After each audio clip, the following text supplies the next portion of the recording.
Media বিএনপির দখলে নাই, বিএনপি ন্যারেটিভ তৈরি করতে পারছে না, এটা আমার কাছে খুব অবাক লাগছে। ৭১-এর মালিক মিডিয়া বিএনপি, আপনার সময়ের মালিক বিএনপি, এনটিভির মালিক বিএনপি, আমার মনে হয় যে বাংলা ভিশনের মালিক উনি কি বিএনপি। সোশ্যাল মিডিয়ার কথা বলছে কিনা। তারপরে না না না, ৭১-এর মালিক বিএনপি না, সময়ের মালিকও বিএনপি না, বাংলা ভিশনের মালিক বিএনপি, এটা সঠিক। আমি আপনাকে এটা ভাই, আপনাদের ওয়াহিদুজ্জামান, আপনাদের ওয়াহিদুজ্জামান হলো ৭১ টিভির, সময় টিভিতে। তারপরে আচ্ছা, আপনাদের এমন কোন, এখানে এমন কোন, এই যে এখন যে প্রেস সেক্রেটারি আছে তার একটা টিভি আছে, এবং এরা সবাই এগুলি কন্ট্রোল করে। এগুলি এই মিডিয়ার কথা বলেন, মিডিয়ার কথা বলেন না, মিডিয়া সব মিডিয়ার কোন অপোজিশন পার্টির কাছে কোন মিডিয়া নাই ভাই, প্লিজ এটা আর বলেন না। কারো কোন টেলিভিশন নাই,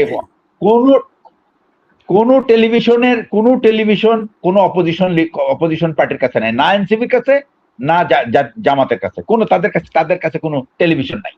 তাদের কাছে যা আছে ওই প্রাইভেট চ্যানেল, ইউটিউব চ্যানেল, বাস এইটাই। এটা বাংলাদেশের হাজারো লোকের কাছে আছে। অন্তর্বর্তীকালীন সরকারের সময় যে মাহফুজ আলম যে কয়টা দিয়েছিল সেগুলো কি হলো? মাহফুজ আলম কয়জনকে, 4 জনকে না কয়জনকে দিয়েছিল, কি যেন বলে এটাকে, পারমিশন দিয়েছিল যে টেলিভিশনে, সেগুলো তো আচ্ছা, টেলিভিশন নাই, তাদের চ্যানেল নাই এখন এগুলি কোনো চ্যানেল নাই তাদের। আচ্ছা, নেক্সট পয়েন্ট আসেন, বসে দাঁড়ান ভাই, আপনারটা শুনছে তো, আমি শুনছে তো, আপনি মিডিয়ার লোক, বুঝছি আমরা, ভাই মিডিয়া শুনি, রাখেন এখন, আপনার টাইম হচ্ছে তো। না, এটা দরকার নাই, আপনার দরকার নাই, আমরা জানি বাংলাদেশের সবাই জানে মিডিয়া কার কন্ট্রোলে থাকে, এটা লাগবে না এখন। পরে এর পথে এই যে কানাডাতে যে বাড়ি বানাইছে, এর মধ্যে কয়জন ভাই রিক্সাওয়ালা, কয়জন হলো আপনার হলো কৃষক, কয়জন হলো শ্রমিক, কয়জন খেটে খাওয়া মানুষ, কয়জন ডেলি লিভার? আপনি বলতেছেন দেশপ্রেমিক না? এই তো ৩০০ জনের মধ্যেই তো এরাই তো, এই আপনাদের সেক্রেটারি সচিব এরাই তো। আর আপনি ওই যে সেনাবাহিনীর কথা বললেন যে পালায় গেছে, আপনি তো আইন করছেন, এই যে সেদিন গুম কমিশনে আইন করছেন যে তাদের বিরুদ্ধে কোন তদন্ত করা যাবে। কেমনে আনবেন আপনি তাদেরকে? তারা তো চলে আসবে এখন আল্লাহর রহমতে, সমস্যা নাই তো, কারণ আপনি তো তাদের বিরুদ্ধে তদন্ত করতে পারবেন না। তা আপনি যে ভালো কাজ করলেন, এটা তো আমি একটা ইন্ডিভিজুয়াল হিসেবে বলতেছি, এটা করছে না, এটা কি বলে নাই যে তারা কোন আইন শৃঙ্খলা বাহিনীর বিরুদ্ধে কোনো ইয়ে করা যাবে, তদন্ত করা যাবে না? ইলিয়াস সাহেবকে গুম করছে কে? সাধারণ মানুষ। আপনি এই যে আপনার কি বলে, এই যে তুলির ভাইকে কে গুম করছে? সাধারণ মানুষ। চৌধুরী আলমকে গুম করছে কে? সাধারণ মানুষ। তো যারা আপনার আইন করবেন তাদেরকে রক্ষা করার জন্য আবার আপনি বলবেন ন্যারেটিভ বানাইতে পারতেছে না, এগুলি বুঝে লাভ নাই। আপনি প্রশ্নের উত্তর দিতে আপনি এগুলি আমাকে বুঝায়েন না, বুঝছেন? আপনি আপনার পার্টিতে গিয়ে বুঝান, আপনার পার্টিতে গিয়ে বুঝান, আমাকে বুঝাইতে হবে না, আপনি আমাকে বোঝানোর দরকার নেই। আপনি আপনার পার্টিকে বুঝান যে দেখেন এগুলি আইন তো ঠিক ছিল, কিন্তু এগুলি আপনারা তো গুবলেট করে ফেলাইতেছেন, আপনারা তো অপরাধীদেরকে ছেড়ে দেওয়ার ব্যবস্থা করতেন। আমার কোনো পার্টি নাই, প্রথমত ক্লিয়ার করি, আমার কোনো ভাই, আপনার কোনো পার্টি নাই। আপনি যে জয়গানটা গাইলেন, এই জয়গানে আমি বুঝাই দিতে আপনি কোন পার্টি। তবে আমি আপনাকে বলি, আমি সাধারণ, আপনার বয়ান শুনেও বুঝতে পারছেন না আমি কোনো পার্টি না, আপনার বয়ান শুনেও আমি বুঝতে পেরেছি। শোনেন, আমরা চাই বিএনপি সাকসেসফুল হোক, কিন্তু যা করছে তাতে তারা হতে পারবে না। বিএনপি আমরা চাই, মনে প্রাণে চাই বিএনপি সাকসেসফুল হোক। এই তো একটা ন্যারেটিভ। খালেদা জিয়া খুব ভালো, খালেদা জিয়া ছিল না, তারেক জিয়া খারাপ না, তারেক জিয়া খারাপ না, তারেক জিয়া খারাপ না, তারেক জিয়া খারাপ না, তারেক জিয়া খারাপ না, তারেক জিয়া যে সমস্ত চেলাচামুন্ডা রাখছে, তারা তাকে ভুল বুঝাচ্ছে, সে যখন সংসদে চুপ করে থাকে, কথা বলে না, এর মানে বোঝা যায় যে উনি কথা বলতে চান না, উনি আরেকজনকে দিয়ে বলান, যা বলেন তাদের ওইটাই তার কথা। ঐক্যমত্য কমিশনে সালাউদ্দিন সাহেব ছিলেন, সালাউদ্দিন সাহেব শুধু তাতে কি হয়েছে? আরে ভাই, সংসদ নেতা আপনি, তাহলে সংসদ, তাহলে তাকে বানাইছেন সংসদ নেতা, তাহলে তাকে বানাইছেন সংসদ নেতা। আরে একটা পার্টিতে একটা জিনিসে একটা জন দায়িত্বে থাকে, যেহেতু এই হ্যাঁ, দায়িত্ব তো দিতে, এখন তো সে ভাই সংসদ নেতা, এখন তো সংসদের নেতা তো সে। কেন পুরা পার্টি থেকে সালাউদ্দিন ছাড়া আর কেউ নাই? এই পুরা পার্টি থেকে সালাউদ্দিন ছাড়া আর কি আর কেউ নাই? আর কেউ নাই? উনি কি একমাত্র? তো সালাউদ্দিন সাহেব তুমি তারা তো সে তো আন্দোলনই দেখে নাই, সে ওখানে সে তো 9 বছর ওখানে গিয়ে ঘুমাইছে, সে তো 9 বছর ওখানে ঘুমাইছে, তাকে সালাউদ্দিন সাহেবকে কে দিচ্ছে তাই? উনি তো দেয়। সরকারের সময় তো ঐক্যমত্য কমিশনে তো সালাউদ্দিন সাহেব গিয়েছিলেন। এখন দেখছি না যে কেউ সালাউদ্দিন সাহেব, আমার কথা হলো BNP failed to find out the right person.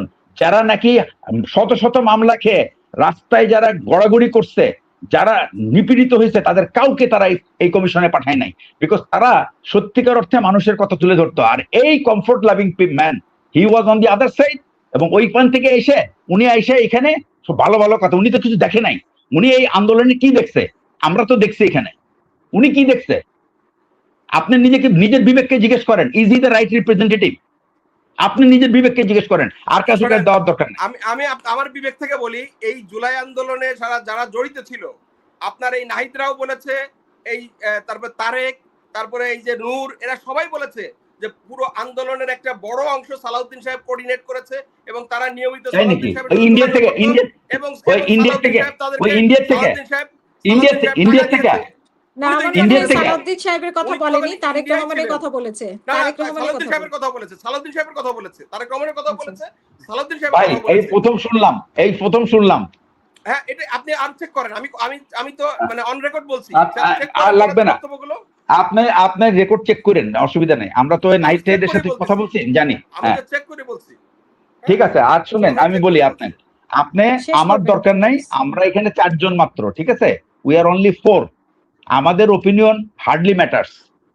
আপনি সারা দেশের মানুষকে এরকম, আমি তো ম্যাডামকে বললাম, আপনি ঢাকা শহরে বাইর হয়ে বিভিন্ন জায়গায় স্যাম্পলিং করেন আর জিজ্ঞেস করেন যে ভাই কি হইতেছে দেশে, তারা বলতে পারবে ভালো। আমার বলার দরকার নাই। মেহেদী সাহেব, আপনিও জানেন, আপনিও সমাজে চলেন আমার মতো, আপনিও 100 জন লোককে জিজ্ঞেস করেন, দেখেন তারা কি উত্তর দেয়। আমাদের ভাই কোনো রাজনৈতিক অভিলাষ নাই। অনেক ধন্যবাদ, কথা বলবো এটা নিয়ে, ঠিক আছে?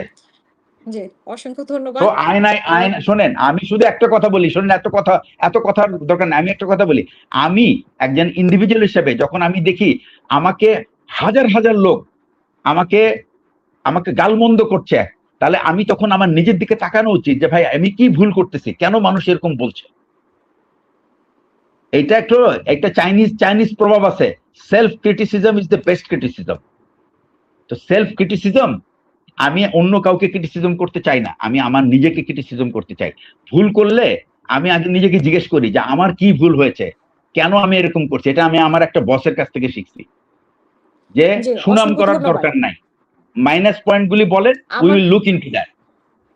যে হাজার হাজার মানুষ সমালোচনা করলেই যে সেটা প্রতিষ্ঠিত, সেটা না, অবশ্য হতেও পারে, নাও হতে পারে, সেটা মানে ভিত্তিটা দেখতে হবে, কেন দেখেন লাখো লোক যখন একটা কথা বলে, শোনেন আমি বলি একটা বিষয়ের উপরে, যখন আমি বলি আমাদের দেশে, শোনেন, আমাদের দেশের একটা বড় প্রবলেম হলো এটা নিয়ে আসুন, আপনি দেখেন বিএনপির হিস্ট্রিটা দেখেন, তারা যে ব্লান্ডার গুলি করে, এই যে তত্ত্বাবধায়ক সরকারটা বাতিল হলো just because of their mistake, just because of the ক্ষমতার লোভ, দ্যাট হ্যাজ রুইন।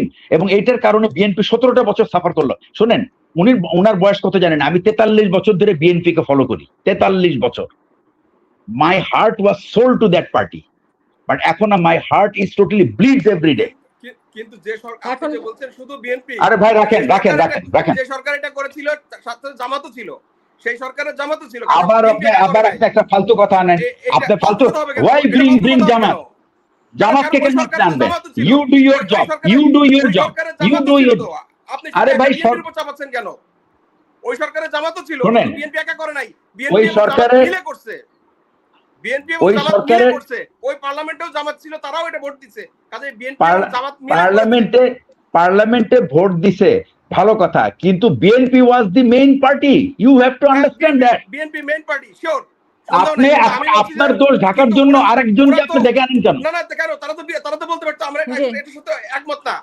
আমরা এটার সাথে একমত না। তারা তো বলে না আপনাকে কি বলছেন নাকি আপনাকে ধন্যবাদ জিয়া ভাই, আপনাকে কি বলছেন নাকি যে জামাত আমাদের একমত শেষ করতে বলছিল? হবে, 12টা বেশি বেজে ভোট গেছে। দিয়েছে তো, অসংখ্য তারা ধন্যবাদ ভোট মেহেদী দিয়েছে তো, হাসান জামাত পলাশ ভাই, জিয়াউল হাসান ভাই, ফরিদ পাঠান। কেন